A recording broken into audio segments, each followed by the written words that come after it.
ఓం నమ శివాయ. శ్రీ మాత్రే నమ. ఓం శ్రీ సాయిరాం. అందరికీ నమస్కారం అండి. రేపు 2వ కార్తీక శుక్రవారం సాయంత్రం 5:42 నుండి 6:24 మధ్యలో గుమ్మం పైన ఇది చల్లండి. చాలు లక్ష్మీదేవి మీ ఇంట్లో తిష్ట వేస్తుంది. మీ సుడి తిరిగి వద్దన్న ధనం వచ్చి పడుతుంది. కష్టాలు పోతాయి, సమస్యలు పోతాయి. లక్ష్మీదేవి అనుగ్రహంతో అష్టైశ్వర్యాలు సిద్ధిస్తాయి. కార్తీక మాసంలో వచ్చే శుక్రవారానికి ఒక ప్రత్యేకమైన స్థానం ఉంది. శుక్రవారం అంటేనే లక్ష్మీదేవికి అంకితం చేయబడిన రోజు. అలాంటిది అత్యంత మహిమాన్వితమైన కార్తీక మాసంలో వచ్చే శుక్రవారం అంటే అమ్మవారికి మరింత ప్రీతి. ఈ కార్తీక శుక్రవారం నాడు గుమ్మం దగ్గర చేసే ఈ పరిహారం మన జీవితంలోని అద్భుతాలను సృష్టిస్తుంది. మన ఇంట్లో ఉన్న దరిద్ర దేవతను బయటకు పంపించి సాక్షాత్తు ఆ శ్రీ మహాలక్ష్మీదేవి మన ఇంట్లో స్థిర నివాసం ఏర్పాటు చేసుకునేలాగా చేస్తుంది. మీ తలరాతను మార్చి మీ సుడిని తిప్పి మీరు వద్దన్న ధనలక్ష్మి మీ ఇంటికి ప్రవాహంలాగా వచ్చి పడేలా చేసే అద్భుతమైన శక్తివంతమైన పరిహారం ఇది. ఈ కార్తీక శుక్రవారం నాడు గుమ్మం పైన ఏం చల్లాలనే విషయాన్ని ఈ వీడియోలో వివరంగా తెలుసుకుందాం. అంతకన్నా ముందు ఒక పవిత్ర కథను విందాం. ఫ్రెండ్స్, ఫస్ట్ అయితే కామెంట్ బాక్స్లో ఓం శ్రీ మహాలక్ష్మి దేవి అయి నమః అని కామెంట్ చేయండి. అలాగే ఈ వీడియోకి ఒక లైక్ కొట్టి మా ఛానల్ని కూడా సబ్స్క్రైబ్ చేసుకొని మాకు సపోర్ట్ చేయండి. పూర్వం కాశ్మీర దేశంలో ఒక అత్యంత శోభాయమానమైన ఒక నగరం ఉండేది. ఆ నగరంలోనే రాజు అనే ఒక రైతు ఉండేవాడు. ఆ రైతుకు ఒక భార్య, 3 పిల్లలు ఉండేవారు. ఆ రైతు భార్య పేరు లావణ్య. లావణ్య ప్రతివ్రత స్త్రీ. ఆమె ఎప్పుడు కూడా తన భర్తను చాలా ప్రేమగా చూసుకుంటూ ఉండేది. ఇంట్లో అందరినీ కూడా చాలా బాగా చూసుకుంటూ ఉండేది. కానీ లావణ్యకు ఒక అవలక్షణ ఉండేది. అదేమిటి అంటే ఆమె చాలా పిసినారిది. ₹1 ఖర్చు పెట్టాలి అంటే 100 సార్లు ఆలోచిస్తూ ఉండేది. ఇంట్లో ఒక్క బియ్యపు గింజను కూడా బయటకు పోనిచ్చేది కాదు. కానీ ఆమెకు లక్ష్మీదేవి మీద భక్తి ఎక్కువ. ఆమె ఇంటిని ఎప్పుడు కూడా శుభ్రంగా ఉంచుకునేది. శుక్రవారం వస్తే చాలు వాకిల్ని శుభ్రం చేసి రంగవల్లికలను వేయడము, తులసి కోటకు నీటిని పోయడము, తులసికి పూజ చేయడము, ఇంట్లో లక్ష్మీదేవికి పూజలు చేసుకోవడము, ఇలా శాస్త్రాల్లో చెప్పిన నియమాలన్నింటినీ కూడా పాటిస్తూ ఉండేది. కానీ ఎప్పుడు కూడా ఆలస్యంగా నిద్ర లేచేది కాదు. లావణ్య బ్రహ్మ ముహూర్త కాలంలోనే నిద్రలేచి ఇంటి పనులన్నీ కూడా చేసుకొని సూర్యోదయానికంటే ముందే ఇంట్లో దీపాలని వెలిగించేది. ఈ గుణవంతురాలైన సరే స్త్రీ లోపల ఉన్న ఒకే ఒక లోటేమిటి అంటే తన పిసినారితనం. లావణ్య తన ఇంట్లో ఉన్న ఒక్క బియ్యపు గింజను కూడా ఎప్పుడు ఎవరికి కూడా ఇచ్చేది కాదు. తను గుమ్మంలోనికి వచ్చిన యాచకులకు కూడా ముద్ద అన్నం కూడా వేసేది కాదు. ఆమెకు దానం చేయడానికి చేతులు వచ్చేవి కావు. ఎదుటి వాళ్లకు అన్నాన్ని పెట్టి అన్నాన్ని వృధా చేయకూడదు. ఈ బియ్యం మనకే భవిష్యత్తులో కొన్ని పనికొస్తాయని చెప్పి లావణ్య అనుకునేది. భర్త రైతు కావడంతో చాలా పేదరికాన్ని అనుభవిస్తూ ఉండేది. తన భర్త చాలా కష్టపడుతూ ఉండేవాడు. ఇంట్లో అందరి కడుపు నింపడానికి రోజంతా కష్టపడేవాడు. లావణ్య ప్రతిరోజు కూడా ఇంట్లో పూజాది కార్యక్రమాలను చేసేది. తర్వాత లక్ష్మీ అమ్మవారి ఆలయానికి వెళ్ళి అక్కడ కూడా అమ్మకు పూజలు చేస్తూ ఉండేది. అందువలన లక్ష్మీ అమ్మవారు కూడా లావణ్యపై ప్రసన్నతను చెందింది. కానీ లావణ్య పేదరికానికి కారణము ఆమె పిసినారితనం కారణంగానే తన అదృష్టానికి అడ్డుగోడలు పడుతూ ఉన్నాయి. లక్ష్మీ అమ్మవారు లావణ్యపై భక్తికి చాలా సంతోషిస్తూ ఉండేది. లక్ష్మీ అమ్మవారు లావణ్యకు సమస్తమైన సుఖాలను ఇవ్వాలనుకుంటుంది. లావణ్యకు ఉన్న సమస్తమైన దౌర్భాగ్యం కూడా దూరం అయిపోవాలని లక్ష్మీ అమ్మవారు అనుకునేది. అందుకే ఒకసారి లక్ష్మీ అమ్మవారు లావణ్యను పరీక్షించాలని చెప్పి అనుకుంది. లావణ్య ఇల్లు ఎలా ఉంటుందంటే అక్కడికి ఒక పశువు రావడం లేదు, ఒక పక్షి రావడం లేదు. ఎందుకంటే ఆ ఇంటికి వచ్చే పక్షులకు ఒక గింజ కూడా దొరికేది కాదు. తాగడానికి నీళ్ళు కూడా లభించేవి కాదు. ఆ ఇంటికి ఎప్పుడు కుక్కలు కూడా వచ్చేవి కావు, ఆవు కూడా వచ్చేది కాదు. ఎందుకంటే వాటన్నిటికీ తెలుసు లావణ్య ఎవరికి ఒక్కరు అన్నం మెతుకు కూడా పెట్టదు అని. అలా ఒకరోజు ఒక పిచ్చుక లావణ్య ఇంటికి వచ్చి 4 వైపులా కూడా తిరుగుతూ ఉంటుంది. ఒక బియ్యపు గింజ అయినా సరే తనకు కనిపిస్తుందేమో అని చెప్పి ఆ పిచ్చుక ఎంత వెతికినప్పటికీ కూడా తనకు ఒక బియ్యపు గింజ కూడా ఆ ఇంటి చుట్టుపక్కల కనిపించలేదు. దాంతో ఆ పిచ్చుక చాలా ఆశ్చర్యపోయింది. ఒక్క రైతు ఇల్లులా ఉంది, కానీ ఇక్కడ కూడా ఒక బియ్యపు గింజ కూడా కనిపించడం లేదు. తాగడానికి నీళ్ళు కూడా లేవు అనుకుంటుంది. ఈ ఇంట్లో నివసించేవారు చాలా దౌర్భాగ్యులై ఉంటారు అని అనుకొని ఆ పిచ్చుక రెండో రోజు కూడా లావణ్య ఇంటికి వచ్చింది. మళ్ళీ అక్కడ తనకి ఏమీ కనిపించలేదు, ఒక గింజ కూడా కనిపించలేదు. దాంతో కనుక ఆహారం లభించలేదని ఆ పిచ్చుక చాలా దుఃఖించింది. నేను ఈరోజు ఇంట్లో ఉండే వారితో తప్పకుండా మాట్లాడాలి అని అనుకొని ఆ పిచ్చుక లావణ్య ఇంటి ఎదురుగా కూర్చుంటుంది. కూర్చున్న సమయం తర్వాత లావణ్య ఇంట్లో నుంచి బయటికి వచ్చింది. తను చూసేసరికి ఒక పిచ్చుక తన గుమ్మం ఎదురుగా ఎగురుతూ ఉంది. వెంటనే లావణ్య వచ్చి చీపురు తీసుకుని ఆ పిచ్చుకను తారమట్టపై ప్రారంభించింది. కానీ ఆ పిచ్చుక అక్కడి నుంచి వెళ్ళటం లేదు. లావణ్య ఆ చీపురు తీసుకొని ఆ పిచ్చుక వెనకాలే పరిగెడుతూ ఉంటుంది. కానీ ఆ పిచ్చుక ఎగిరి మళ్ళీ తిరిగి వచ్చేస్తుంది. దాంతో ఎలా అయినా సరే పిచ్చుకను తరిమి కొట్టాలని చెప్పి లావణ్య ప్రయత్నించి అలసిపోయింది. అక్కడ అలా కూర్చుండిపోయింది. మేము ఎంతో కష్టపడి ధాన్యాన్ని సంపాదించుకుంటున్నాము, ఈ పక్షులు ఆ ధాన్యాన్ని పాడు చేయడానికే వస్తాయి అని ఆ పిచ్చుకను చూస్తూ తిడుతుంది. నువ్వు ఏమీ మాట్లాడకుండా ఇక్కడ నుండి వెళ్ళిపో, నేను నీకు ఒక బియ్యపు గింజ కూడా వెయ్యను అని ఆ పిచ్చుకతో అంటుంది లావణ్య. అప్పుడు ఆ పిచ్చుక, అమ్మ, నేను చాలా దూరం నుండి వచ్చాను, దయచేసి నాకు ఏదైనా తినడానికి పెట్టండి, నాకు చాలా ఆకలిగా, పెద్ద ఉపకారం చేసిన వారాన్ని అవుతుంది అని చెప్పి లావణ్య అంటుంది. పిచ్చుక, నువ్వు నన్ను క్షమించు, నేను నీకు ఒక బియ్యపు గింజను కూడా ఇవ్వలేను, మా ఇంట్లో నీకు ఇవ్వడానికి ఏమీ లేవు, మా దగ్గర తిండి లేక మేమే రోజు ఆకలితో పడుకుంటూ ఉన్నాము, మేము ఎదుట వాళ్ళకు ఏమి పెట్టగలము అని లావణ్య పిచ్చుకతో అబద్ధాలు చెప్పింది. అప్పుడు ఆ పిచ్చుక లావణ్యతో, అమ్మ, నువ్వు చాలా పిసినారివి దానివి, మీ ఇంట్లో ధాన్యం ఉండి కూడా నువ్వు అబద్ధం చెప్తున్నావు, నేను మీ ఇంటికి ఇంకెప్పుడు కూడా రాను అని చెప్పి ఆ పిచ్చుక అక్కడి నుంచి వెళ్ళిపోయింది. రెండవ రోజు లావణ్య ఇంటికి ఒక నెమలి వచ్చింది. తమ భోజనం కోసం అక్కడ ఇక్కడ తిరుగుతూ ఉంది. అక్కడ నెమలికి ఒక బియ్యపు గింజ కూడా లభించలేదు. నెమలిని చూడగానే లావణ్య మళ్ళీ చేతితో కర్ర పట్టుకొని నెమలిని తరమడానికి వచ్చేసింది. వచ్చి నెమలితో ఇలా అంటుంది, నువ్వు ఇక్కడ ఉన్న మొక్కలు తినకూడదు, నువ్వు వెంటనే ఇక్కడ నుంచి వెళ్ళిపోమని చెప్పింది. అప్పుడు నెమలి ఇలా అడుగుతుంది, అమ్మ, నువ్వేం చేస్తున్నావు, నన్ను ఎందుకు కొడుతున్నావు అని అడిగేసరికి లావణ్య ఇలా చెప్తుంది, ఓ నెమలి, ఇక్కడ నుంచి వెంటనే వెళ్ళిపో, నీకు ఇక్కడ తినడానికి ఏమీ కూడా లభించదు, ఎక్కడికైనా వెళ్ళి నీ కడుపు నింపుకో, మా ఇంట్లో నుంచి ఒక్క బియ్యపు గింజ కూడా లేదు అని లావణ్య నెమలికి కూడా అబద్ధాలు చెప్పింది.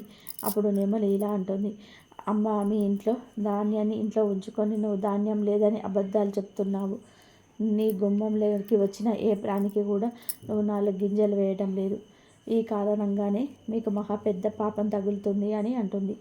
అప్పుడు లావణ్య, నువ్వు చాలా తెలివైన దానివి, నాకెందుకు పాపం తగులుతుంది, నేనే కష్టపడి సంపాదించి అన్నాన్ని తింటున్నాను, ఊరికే ఎదుటి వాళ్ళకి ఎందుకు ఇస్తాను, నేను అలా ఇస్తూ పోతూ ఉంటే నా పిల్లలు ఆకలితోనే మరణిస్తారు, నేను నాకుంటున్నదంతా ఎదుటి వాళ్ళకి దానాలు చేస్తూ పోతే నా పిల్లలకి ఎవరు భోజనాన్ని పెడతారు, అందువల్లనే ఏమీ మాట్లాడకుండా ఇక నుంచి వెళ్ళిపో అని అంటుంది. అప్పుడు నెమలి రాయిలా అంటుంది, నువ్వు అసలు దయలేని దానివి, నేను ఎప్పుడు కూడా మీ ఇంటికి రాను అని నెమలి ఒక ఈకను ఇంటి ముందు వదిలి అక్కడి నుంచి దుఃఖంతో వెళ్ళిపోయింది. లావణ్య ఆ నెమలి ఈకను కూడా బయటపడేసింది. ఆ తర్వాత ఒక ఆవు లావణ్య ఇంటికి వచ్చింది. లావణ్య కర్రను చూపించి ఆవును తరవడం మొదలుపెట్టింది. అప్పుడు గోమాత ఇలా అంటుంది, అమ్మ, నేను చాలా రోజుల నుంచి ఆకలితో ఉన్నాను, నాకు ఏదైనా తినడానికి పెట్టమని అడిగింది. లావణ్య ఆవుకు కూడా ఏమీ పెట్టలేదు. ఈ విధంగా కుక్క, పిల్లి, కాకి, పావురము, గుడ్లగూబ సమస్తమైన పక్షులు కూడా లావణ్య ఇంటికి వచ్చాయి. కానీ లావణ్య ఒక్క పక్షికి కూడా ఒక గింజ కూడా వేయలేదు, అందరినీ కూడా తరిమేసింది. ఆ సమస్తమైన పక్షులు కూడా ఆకలితో దాహంతో వెళ్ళిపోయారు. మళ్ళీ తిరిగి లావణ్య గుమ్మంలోకి ఎప్పుడు కూడా రాము అని చెప్పి దుఃఖంతోనే వెళ్ళిపోయాయి. ఒకరోజు లావణ్య ఇంటి లోపలికి గబ్బిలం వచ్చింది. అది లావణ్య ఇంటిపై కప్పు పట్టుకొని ఒక మూల దాక్కొని ఉంది. లావణ్య ఆ గబ్బిలాన్ని గమనించలేదు. ఆ గబ్బిలం ఏ విషయం శబ్దం చేయటం లేదు. ఆపై కప్పును పట్టుకొని అక్కడే ఊగుతుంది. రెండవ రోజు రాజుగారి సిపాయిలు అనుకోకుండా లావణ్య ఇంటికి వచ్చారు. లావణ్య భర్త దొంగతనం చేశాడు అని చెప్పి రాజును తీసుకొని వెళ్ళిపోయారు. దాంతో లావణ్య చాలా దుఃఖంలో ఉంది, ఏడుస్తూ ఉంది. తర్వాత లావణ్య లక్ష్మి అమ్మవారి ఆలయానికి వెళ్ళింది. అమ్మ ఎదురుగా కూర్చొని ఏడుస్తూ ఇలా చెప్తుంది. అమ్మ, నేనేం పాపం చేశాను? నేను ఇంత దుఃఖవంతమైన రోజును చూస్తూ ఉన్నాను. నా భర్త నిర్దోషి అయినా నా భర్త పైన దొంగ అని నేరను మోపి నా భర్తను తీసుకొని వెళ్ళిపోయారు. అమ్మ, నన్ను క్షమించు అని వేడుకుంటుంది. అప్పుడు లక్ష్మి అమ్మవారు లావణ్య ముందు ప్రత్యక్షమై ఇలా చెప్తుంది. నువ్వు శోధించకు, ఇదంతా కూడా నువ్వు చేసిన కర్మలకు ఫలితమే. నువ్వు దౌర్భాగ్యాన్ని దూరం చేయడం కోసం మీ ఇంటికి పశుపక్షులను పంపించాను. నువ్వు అవమానించి వాటిని గుమ్మంలో నుంచి పంపించేశావు. ఒక్క బియ్యపు గింజ కూడా వాటికి వేయలేదు.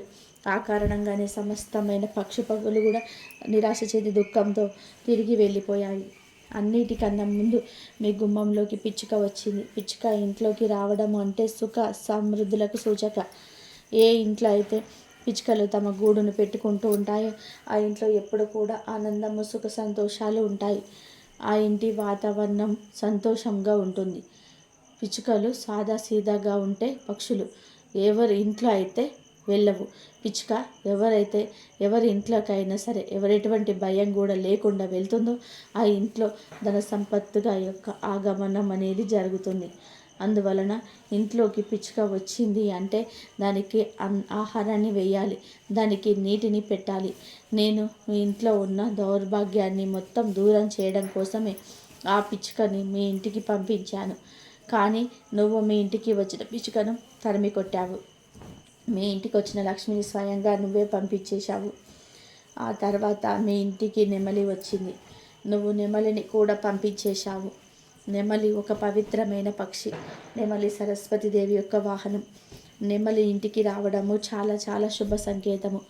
నెమలి ఇంటికి వచ్చింది అంటే ఆ ఇంట్లో ఉన్న మనుషులకి బుద్ధి ఇంకా జ్ఞానము ప్రాప్తిస్తాయి. ఆ ఇంట్లో నివసించే వారికి వికాసం కలుగుతుంది. మీ గుమ్మంలోనికి వచ్చిన నెమలికి నువ్వు ఎటువంటి ఆహారాన్ని పెట్టలేదు. నెమలిని కూడా ఇంటి నుండి తరిమి కొట్టావు. మీ ఇంటి ముందు నెమలి ఒక ఈకను వేసి వెళ్ళిపోయింది. నెమలి ఈకను ఇంట్లో ఉంచుకోవడం వలన ఆ ఇంట్లో అన్నది జరుగుతూ ఉన్నది. నువ్వు ఆ నెమలికను కూడా పడేశావు. నేను నీకు మంచి జరగడం కోసమే నెమలి పంపించాను. నువ్వు ఆ నెమలిని కూడా అవమానించావు. నేను నీకు మంచి జరగడం కోసమే నెమలిని పంపించాను. నువ్వు నెమలిని కూడా అవమానించావు.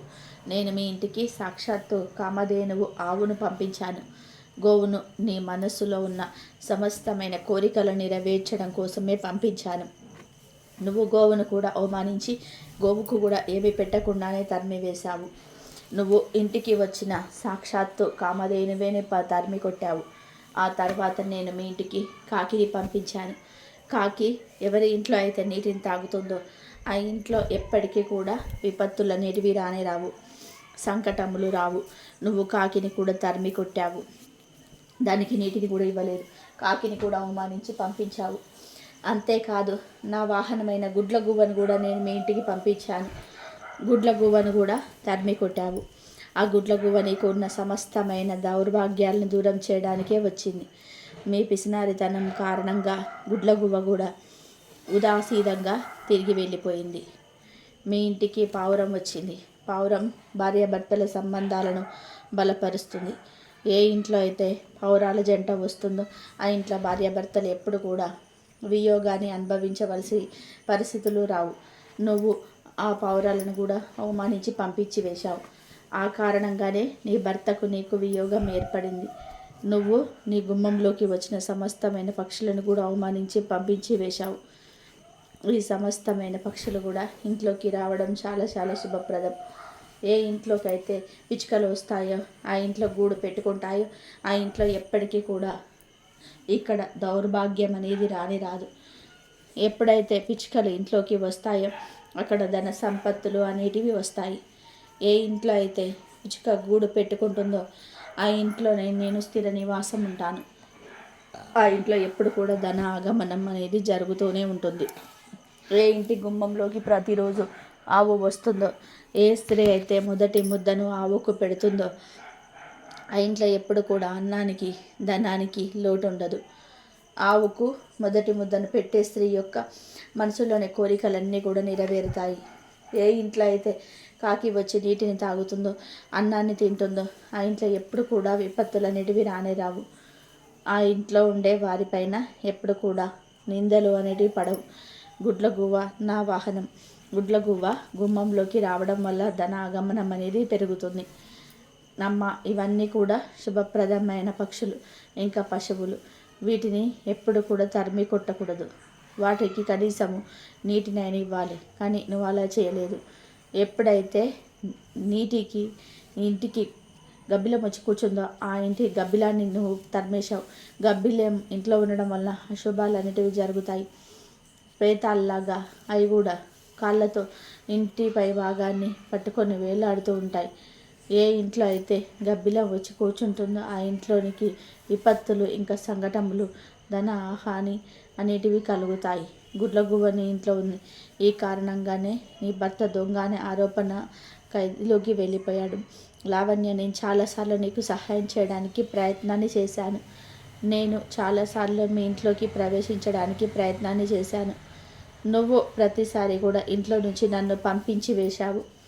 ఆ కారణంగానే నీ పైన ఈ విపత్తు వచ్చి పడింది అని లక్ష్మి అమ్మవారు లావణ్యతో చెప్పింది. అమ్మవారు చెప్పిన మాటలు విన్న తర్వాత లావణ్య తను చేసిన తప్పులను తెలుసుకుంది. తను లక్ష్మి అమ్మవారిని క్షమించమని కోరింది. అమ్మ, నా వల్ల చాలా పెద్ద తప్పు జరిగిపోయింది. ఇప్పటి నుంచి నేను గుమ్మంలోకి వచ్చిన ఏ ప్రాణిని కూడా అవమానించను అని కోరుకుంటుంది. అప్పుడు లక్ష్మి అమ్మవారు సంతోషించి లావణ్యను దీవించి అంతర్ధానమయ్యింది. లావణ్య తిరిగి ఇంటికి వచ్చేసింది. ఇంటికి రాగానే ముందు లావణ్య ఆ గబ్బిలాన్ని ఇంట్లో నుంచి తరిమి కొట్టింది. తన ఇంటి బయట పశుపక్షుల కోసం జలాన్ని, ధాన్యాన్ని ఉంచింది. మరుసటి రోజే పశుపక్షులు లావణ్య గుమ్మంలోకి వచ్చాయి. లావణ్య చాలా ప్రేమతో పక్షులకు స్వాగతాన్ని పలికింది. తర్వాత గోమాత వచ్చింది. గోమాతకు గుమ్మదటి అన్నం ముద్దలు తీసి పెట్టింది. తర్వాత నెమలి వచ్చింది. నెమలికి కూడా లావణ్య ధాన్యాన్ని వేసింది. ఆ విధంగా సమస్తమైన పశుపక్షులు కూడా సంతృప్తి చెంది తిరిగి వెళ్ళిపోయాయి. మరుసటి రోజు లావణ్య భర్త గుర్రం మీద కూర్చొని ఇంటికి వచ్చాడు. తన చేతిలో పెద్ద పెద్ద బంగారు మూటలు ఉన్నాయి.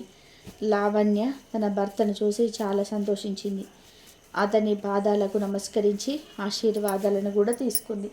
అప్పుడు లావణ్య భర్తను అడుగుతుంది, ఆ మూటలు ఏమిటి అని. అప్పుడు రాజు ఇలా చెప్తాడు, నన్ను రాజుగారు దొంగ అనుకొని తీసుకొని వెళ్ళాడు.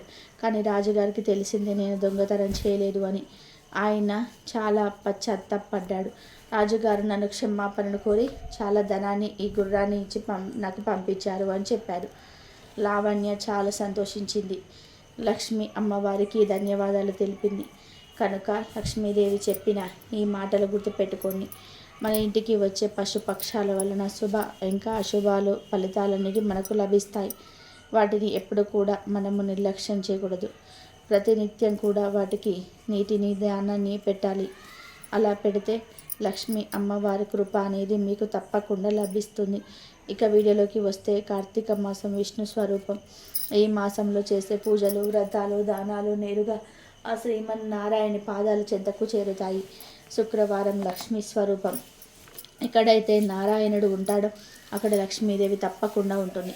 అందుకే కార్తీక మాసంలో వచ్చే శుక్రవారం నాడు లక్ష్మీ నారాయణను కలిపి పూజించిన వారికి అష్ట ఐశ్వర్యాలు సిద్ధిస్తాయి. వారి జీవితంలో ధనానికి, ధాన్యానికి, సుఖ సంతోషాలకు ఎలాంటి లోటు ఉండదు. ఈ రోజున వాతావరణంలో దైవిక శక్తులు అధికంగా సంచరిస్తూ ఉంటాయి. మనం చేసే పూజలకు, మనం పలికే మంత్రాలకి స్పందన చాలా వేగంగా ఉంటుంది.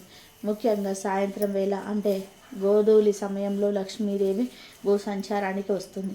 ఏ ఇల్లు అయితే శుభ్రంగా, ప్రశాంతంగా, దీపకాంతులతో వెలిగిపోతుందో ఆ ఇంట్లోకి అమ్మవారు అడుగుపెట్టి అక్కడే స్థిర నివాసం ఏర్పరచుకుంటుంది. అందుకే ఈ కార్తీక శుక్రవారం సాయంత్రాన్ని మనం అస్సలు వృధా చేసుకోకూడదు. అయితే అమ్మవారి అనుగ్రహం పొందాలి అంటే కేవలం పూజలు చేస్తే సరిపోదు. మనం కొన్ని నియమాలను కూడా పాటించాలి. ముఖ్యంగా కార్తీక శుక్రవారం నాడు కొన్ని పనులను అస్సలు చేయకూడదు. ఈ పనులు చేయడం వల్ల మనకు ఎంత పూజ చేసినా దాని ఫలితం దక్కదు. పైగా అమ్మవారి ఆగ్రహానికి గురి కావాల్సి వస్తుంది. మొదటిగా కార్తీక శుక్రవారం రోజు ఇంట్లో గొడవలు పడకూడదు. శుక్రవారం నాడు ఇంట్లో ప్రశాంతమైన వాతావరణం ఉండాలి. భార్యాభర్తలు కానీ, అత్త కోడలు కానీ, అన్నదమ్ములు కానీ ఎవరు కూడా గొడవ పడకూడదు. బాధనలకు దిగకూడదు. ఇంట్లో ఎక్కడైతే అశాంతి ఉంటుందో అక్కడ లక్ష్మి తాండవిస్తుంది. లక్ష్మీదేవి అలాంటి ఇంట్లోకి కన్నెత్తి కూడా చూడదు. కాబట్టి ఈరోజు ఎంత కోపం వచ్చినా దాన్ని అదుపులో ఉంచుకొని మౌనంగా ఉండడం ఉత్తమం. అలాగే కార్తీక శుక్రవారం రోజు సాయంత్రం సమయంలో ఎవరికి అప్పు ఇవ్వకూడదు. ముఖ్యంగా డబ్బు, పాలు, పెరుగు, పసుపు, కుంకుమ వంటి వాటిని సంధ్యా సమయంలో దానం చేయకూడదు. అప్పుగా కూడా ఇవ్వకూడదు. ఇలా ఇవ్వడం అంటే మన ఇంట్లో ఉన్న లక్ష్మీదేవిని మన చేతులారా కూడా వేరే వాళ్ళ ఇంటికి పంపించినట్టే. కాబట్టి కార్తీక శుక్రవారం రోజు ఈ నియమాన్ని తప్పకుండా పాటించండి. కార్తీక శుక్రవారం రోజు సూర్యాస్తమయ సమయంలో నిద్రపోకూడదు. ఇది కేవలం శుక్రవారమే కాదు, ప్రతిరోజు కూడా పాటించవలసిన నియమం. సాయంత్రం వేళ దీపం పెట్టే సమయంలో నిద్రపోయడం వలన ఇంట్లోకి దరిద్రం ప్రవేశిస్తుంది. ఆ సమయంలో మేలుకొని ఇల్లంతా శుభ్రం చేసుకొని దీపారాధన చేసి లక్ష్మీదేవిని ప్రార్థించండి. అలాగే ఈరోజు ఇంటిని అపరిశుభ్రంగా ఉంచకూడదు. లక్ష్మీదేవి శుభ్రతను ఇష్టపడుతుంది. ఎక్కడైతే శుభ్రత ఉంటుందో అక్కడే అమ్మవారు నివసిస్తుంది. ముఖ్యంగా శుక్రవారం నాడు ఇంటిని, ముఖ్యంగా గుమ్మాన్ని, పూజా మందిరాన్ని అశుభ్రంగా ఉంచకూడదు. ఉదయాన్నే ఇల్లు శుభ్రం చేసుకొని గడపకు పసుపు కుంకుమలతో అలంకరించుకోవాలి. కార్తీక శుక్రవారం రోజు చేయకూడని ఇంకొక తప్పు ఏమిటి అంటే మాంసాహారం తినడం. కార్తీక మాసం మొత్తం మాంసాహారానికి దూరంగా ఉండడం శ్రేయస్కరం. ఒకవేళ అలా కుదరని వారు కనీసం కార్తీక సోమవారాలు, పౌర్ణమి మరియు శుక్రవారాల్లో అయినా సరే నియమంగా ఉండాలి.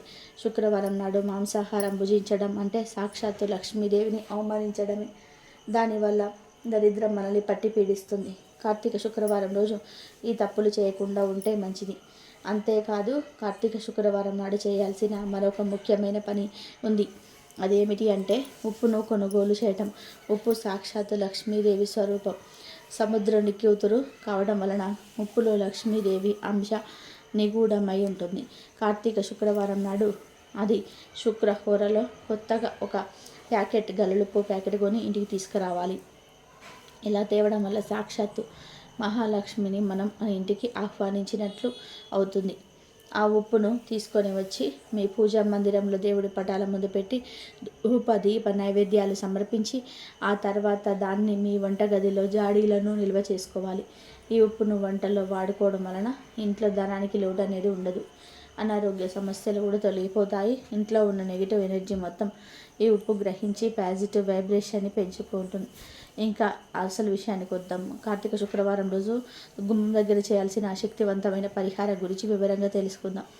ఈ పరిహారాన్ని రేపు అంటే కార్తీక శుక్రవారం నాడు సాయంత్రం సరిగ్గా 5:42 నుండి 6:24 మధ్యలోనే చేయాలి. ఈ సమయం అత్యంత శక్తివంతమైనది. దీన్ని ప్రదోష కాలం అంటారు. ఈ సమయంలో దేవతలందరూ కూడా పూజలు స్వీకరించడానికి సిద్ధంగా ఉంటారు. ఈ సమయంలో మనం కోరిన కోరికలు తక్షణమే నెరవేరుతాయి. ఈ పరిహారం కోసం మనకు కావలసినవి చాలా సామాన్యమైన వస్తువులు, కానీ వాటికి ఉన్న దైవిక శక్తి మాత్రం అమోఘమైనది.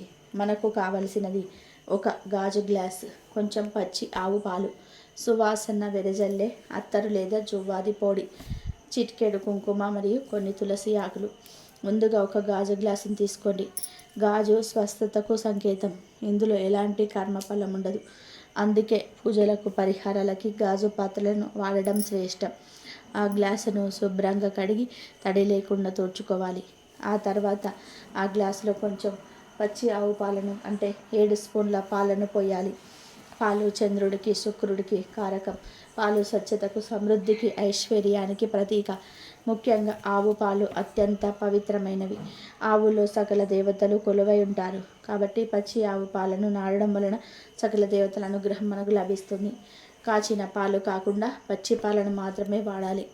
ఎందుకంటే ప్రకృతి సిద్ధంగా లభించిన దాన్ని యథాతథంగా భగవంతుడికి సమర్పించడం వలన ఫలితం అధికంగా ఉంటుంది. ఈ పాలు మన ఇంట్లో ఉన్న ధన ప్రవాహాన్ని పెంచుతాయి. ఇప్పుడు ఆ పాలలో కొంచెం సువాసన వెదజల్లే అత్తర్ను కలపాలి. లక్ష్మీదేవి సుగంధ ప్రియ అంటే అమ్మవారికి సువాసన అంటే ఎంతో ఇష్టం. ఎక్కడైతే మంచి సువాసన ఉంటుందో అక్కడికి అమ్మవారు ఆకర్షితురాలై వస్తుంది. అత్తరు లేదా జువ్వాది పొడికి వాతావరణంలో ఉన్న నెగిటివ్ ఎనర్జీని తరిమి కొట్టి పాజిటివ్ ఎనర్జీ నింపే శక్తి ఉంటుంది. ఈ సువాసన మనకు ప్రశాంతతను ఇస్తుంది, దైవ చింతనను పెంచుతుంది. ఈ సుగంధ భరితమైన పాలను చూడడానికి అమ్మవారు ప్రసన్నురాలవుతుంది. ఆ తర్వాత ఆ పాలల్లో చిటికెడు కుంకుమను పాలేయాలి. కుంకుమ సౌభాగ్యానికి చిహ్నం. ఇది సాక్షాత్తు శక్తి స్వరూపం.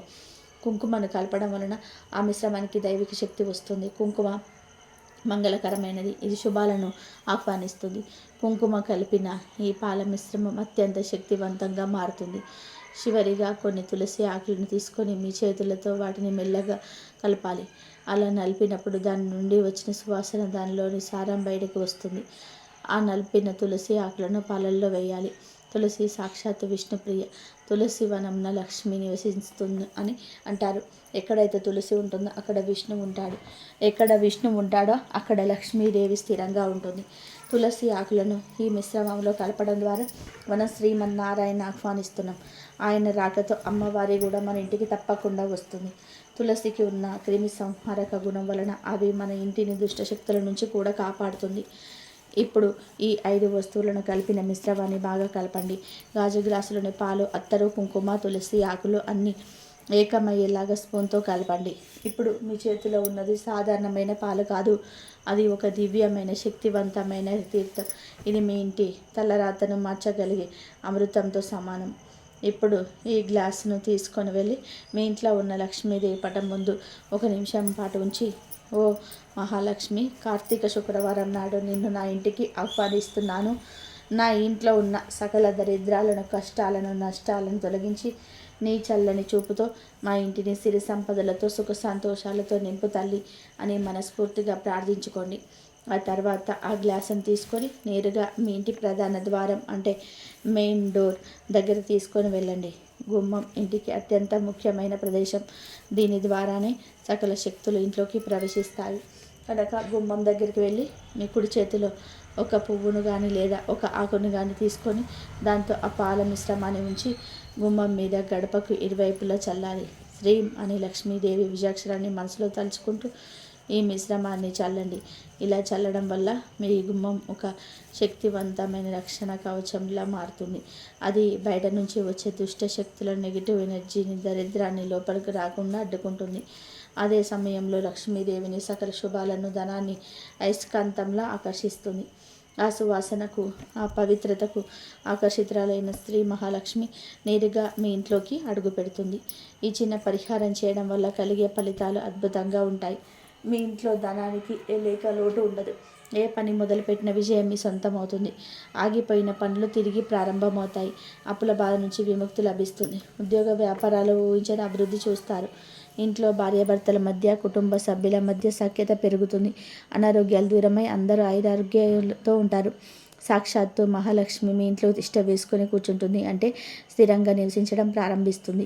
ఈ సుడి తిరిగి మీరు వద్దన్నా కూడా ధనం ఏదో ఒక రూపంలో వచ్చి మీ ఇంటి ఖజానాను నింపుతుంది. ఇది అక్షరాల సత్యం. భక్తితో ఈ చిన్న పరిహారాన్ని ఆచరించి చూడండి. మీ జీవితంలోని జరిగే అద్భుతాలను మీరే స్వయంగా చూస్తారు. కనుక కార్తీక శుక్రవారం రోజు మీరు కూడా ఈ గుమ్మం దగ్గర ఈ చిన్న పరిహారం చేసి చక్కటి ఫలితాలను పొంది ఆనందంగా జీవించండి. కార్తీక శుక్రవారం రోజు పాలు పోసి వండే కూరలను తింటే లక్ష్మీదేవి అనుగ్రహం కలుగుతుంది. ఈరోజు సొరకాయ, బీరకాయ, పొట్లకాయ, వంకాయ వంటి పాలు పోసి వండి ఆ కూరలను తింటే అష్టైశ్వర్యాలు వస్తాయి. ఇక ఉప్పు పరిహారం విషయానికి వస్తే ఈ శుక్రవారం రోజు సాయంత్రం సూర్యాస్తమయం అయిన తర్వాత చక్కగా కాళ్ళు చేతులు శుభ్రంగా కడుక్కొని పూర్తి భక్తి శ్రద్ధలతో ఈ పరిహారాన్ని ప్రారంభించండి. ముందుగా మీరు తీసుకున్న గాజు పాత్రను లేదా మట్టి పాత్రను శుభ్రంగా కడిగి దానికి పసుపు రాసి కుంకుమ బొట్లు పెట్టి అలంకరించుకోవాలి. పరిహారానికి గాజు లేదా మట్టి పాత్రను మాత్రమే వాడాలి. ఎందుకంటే ఇవి ప్రకృతి సిద్ధమైనవి, మరి భూమి నుండి గ్రహించిన శక్తిని కలిగి ఉంటాయి. ఇవి దైవిక శక్తిని ఎక్కువగా గ్రహించి తమలో నిలుపుకోగలవు. పొరపాటున కూడా స్టీల్, ఇనుము లేదా ప్లాస్టిక్ పాత్రలను వాడకూడదు. ఇప్పుడు ఆ అలంకరించిన పాత్ర నిండుగా గల్లుడుప్పును పోయాలి. కొంచెం కూడా వెలితి లేకుండా పాత్రను సంపూర్ణంగా నింపాలి. ఇలా నిండుగా పోయడం అనేది మన జీవితం కూడా సిరి సంపదలను, సుఖ సంతోషాలతో నిండుగా ఉండాలని ఆ విశ్వాసాన్ని మన శక్తివంతమైన ఫలితం వస్తుంది. ఒక ఉమ్మెత్తకాయను జాగ్రత్తగా తీసుకొని దానిపైన పై భాగాన్ని కోసి లోపల ఉన్న గింజలను పూర్తిగా తీసివేయాలి. ఇలా చేయడం వలన ఆ ఉమ్మెత్తకాయ ఒక సహజమైన ప్రమిదలా తయారవుతుంది. ఉమ్మెత్తకాయ విషపూరితమైనప్పటికీ మన శాస్త్రంలో దీనికి విశేషమైన స్థానం ఉంది. ఇది తీవ్రమైన ప్రతికూల శక్తులను, దారిద్ర్యాన్ని, దుష్ట శక్తులను నాశనం చేస్తూ శక్తిని కలిగి ఉంటుంది. ఇలా తయారు చేసుకున్న మెత్తకాయను ప్రమిదలో స్వచ్ఛమైన అవును లేదా లేతే నువ్వుల నూనెను పోసి 2 దూది ఒత్తులను ఒకే ఒత్తిని వేసి దీపాన్ని వెలిగించుకోవాలి. ఇప్పుడు ఈ ఉమ్మెత్త దీపాన్ని మీరు ఉప్పు నింపిన పాత్ర మధ్యలో ఉప్పు పైన పెట్టాలి. ఆ తర్వాత కొన్ని లవంగాలను సుమారు 5 లేదా 9 తీసుకొని ఆ దీపం చుట్టూ పెట్టాలి. లవంగాలు కేవలం సుగంధ ద్రవ్యాలు మాత్రమే కాదు, వీటికి ధనాన్ని ఆకర్షించే శక్తి, దుష్ట శక్తులను తరిమి కొట్టే దివ్యమైన శక్తి కూడా ఉంది. ఇప్పుడు ఆ ఉమ్మెత్త దీపాన్ని వెలిగించాలి. దీపం వెలిగిస్తున్నప్పుడు మీ మనసులో ఓం శ్రీ మహాలక్ష్మి నమః అనే మంత్రాన్ని 108 సార్లు స్మరించుకుంటూ మీకున్న ఆర్థిక కష్టాలను, అప్పుల బాధను, దరిద్రం అన్నీ కూడా దీపపు జ్యోతిలో కాలి బూడిదైపోవాలని, మీ ఇంట్లోకి ధన ప్రవాహం గంగా ప్రవాహంలో రావాలని, సాక్షాత్తు ఆ శ్రీ మహాలక్ష్మి మీ ఇంట్లో స్థిరంగా కొలువై ఉండాలని మనస్ఫూర్తిగా ఆర్తితో ప్రార్థించుకోవాలి. ఇలా తయారు చేసుకున్న ఈ శక్తివంతమైన దీప పాత్రను మీ పూజ గదిలో లక్ష్మీదేవి ఫోటో లేదా విగ్రహం ముందు పెట్టాలి. పూజ గది లేని వారు ఇంటిని శుభ్రపరిచి ఈశాన్య మూలలో పెట్టవచ్చు. ఈ దీపం కనీసం 1 నుండి 2 గంటల పాటు వెలిగేలాగా చూసుకోవాలి. ఆ తర్వాత దానంతటా అదే కొండెక్కిన ఎలాంటి దోషం లేదు. ఈ పాత్రను శుక్రవారం రాత్రి అంతా అక్కడే లక్ష్మీదేవి ముందు కలపకుండా ఉంచాలి. మరుసటి రోజు ఉదయం అంటే శనివారం నాడు స్నానం చేశాక ఆ పాత్ర దగ్గరికి వెళ్ళి లక్ష్మీదేవికి ఆ దీపానికి నమస్కరించుకోవాలి. ఆ తర్వాత ఆ పాత్రలోని ఉప్పు, లవంగాలు మరియు దీపం యొక్క అవశేషాలను జాగ్రత్తగా తీసి వాటిని ఎవరు తొక్కని ప్రదేశంలో, అంటే ఏదైనా చెట్టు మొదట్లో కానీ వారి స్వచ్ఛమైన నీటిలో కానీ వేయాలి. ఇలా చేయడం వలన అతనంతా మీ ఇంట్లో ఉన్న ప్రతికూల శక్తి, దరిద్రము, కనుదిష్టి దోషాలు మొత్తాన్ని ఆ ఉప్పు తనలోనికి పీల్చుకొని మీ ఇంటి నుండి శాశ్వతంగా బయటకు తీసుకెళ్ళిపోతుంది. పాత్రను మళ్ళీ శుభ్రంగా కడిగి పూజ అవసరాలకు ఉపయోగించుకోవచ్చు. ఈ పరిహారం చేసిన 24 గంటల్లోనే మీకు అద్భుతమైన మార్పు కనిపించడం మొదలవుతుంది. ఆగిపోయిన పనులు సజావుగా ముందుకు సాగిపోతాయి. రావాల్సిన డబ్బు ఊహించని మార్గాల నుండి చేతికి అందుతుంది. వ్యాపారంలోని లాభాల పాట పడతారు.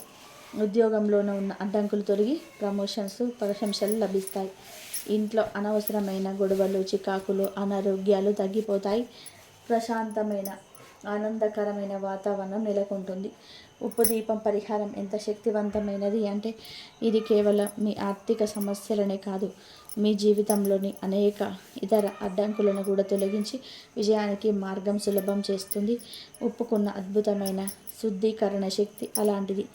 ఇది కేవలం రుచిని ఇచ్చే పదార్థం కాదు, అది మన జీవితానికి సౌభాగ్యాన్ని, ఐశ్వర్యాన్ని, విజయాన్ని అందించే సాక్షాత్తు లక్ష్మీ స్వరూపం. అయితే ఈ పరిహారం చేస్తున్నప్పుడు అత్యంత ముఖ్యమైనది మీ సంపూర్ణ విశ్వాసం. కేవలం ఒక చిన్న ఉప్పు దీపం పెడితే కోట్లాది రూపాయల అప్పులు ఎలా తీరుతాయి, కష్టాలు ఎలా గట్టెక్కుతాయి అని అనుమానంతో, అపనమ్మకంతో చేస్తే ఎలాంటి ఫలితం ఉండదు. పూర్తి విశ్వాసంతో ఆ జగన్మాత, ఆ లక్ష్మీదేవి నా కష్టాలను తప్పక తీరుస్తుంది, నా ఇంటిని సిరి సంపదలతో నింపుతుంది అని ప్రగాఢమైన నమ్మకంతో, బలమైన సంకల్పంతో చేయండి. ఫలితం మీ కాళ్ళ ముందే అద్భుతంలా కనిపిస్తుంది. ముఖ్యంగా పవిత్రమైన కార్తీక మాసంలో చేసే ఈ పరిహారం మిగతా సాధారణ రోజుల్లో చేసేదానికంటే కూడా 100 రెట్లు ఎక్కువ ఫలితాలను ఇస్తుంది. ఎందుకంటే ఈ మాసంలో విశ్వంలో దైవిక శక్తుల ప్రభావం చాలా బలంగా ఉంటుంది. మనం చేసే చిన్న ప్రార్థన కూడా, చిన్న పూజ కూడా నేరుగా భగవంతుడికి అత్యంత వైభవంగా, వేగంగా చేరుతుంది. కాబట్టి ఈ అమూల్యమైన సువర్ణ అవకాశాన్ని ఎవరు కూడా నిర్లక్ష్యం చేయవద్దు. అప్పులు ఊబిలో కూరుకుపోయి ఆర్థిక ఇబ్బందులతో సతమతం అవుతూ జీవితంలో ఏ దారి కనబడక నిరాశతో ఉన్న ప్రతి ఒక్కరూ ఈ సరళమైన పరిహారాన్ని ఆచరించి చూడండి. మీ జీవితంలోని కొత్త వెలుగును, ఒక కొత్త ఆశను, ఒక కొత్త మార్గాన్ని తప్పక చూస్తారు. ధనం మీకు దాసోహం అంటుంది. ఐశ్వర్యం మీ ఇంట్లో తాండవిస్తుంది. సాక్షాత్తు ఆ మహాలక్ష్మీదేవి మీ ఇంట్లో అడుగుపెట్టి స్థిరంగా కొలువై ఉండి మిమ్మల్ని, మీ కుటుంబాన్ని తన చల్లటి చూపులతో ఎల్లప్పుడూ కాపాడుతుంది. ఈ పరిహారం చేసిన తర్వాత మీ జీవితంలో వచ్చిన అద్భుతమైన మార్పులను చూసి మీరే ఆశ్చర్యపోతారు. కాబట్టి రేపు రాబోయే ఈ పవిత్రమైన కార్తీక శుక్రవారం నాడు ఈ శక్తివంతమైన పరిహారాన్ని శ్రద్ధగా, భక్తిగా ఆచరించి మీ అందరూ ఆ లక్ష్మీదేవి యొక్క అనంతమైన కరుణ కటాక్షాలకు పాత్రలు అయి ఆనందంగా జీవించండి. ఈ వీడియో కనుక మీకు నచ్చినట్లయితే ప్లీజ్ లైక్ చేయండి, షేర్ చేయండి, సబ్స్క్రైబ్ చేసుకోవడం మాత్రం అస్సలు మర్చిపోవద్దు. ఇంతవరకు చూసినందుకు ధన్యవాదాలు. కాబట్టి ఈ విధంగా మీరు రేపు కార్తీక శుక్రవారం రోజు ఈ విధంగా పరిహారం చేసుకొని ఐదారోగ్య ఐశ్వర్యాలతో ఉండాలని మనస్ఫూర్తిగా అయితే కోరుకుంటున్నాను. కంపల్సరీ కార్తీక శుక్రవారాన్ని ఉపయోగించుకోండి. ధన్యవాదాలు.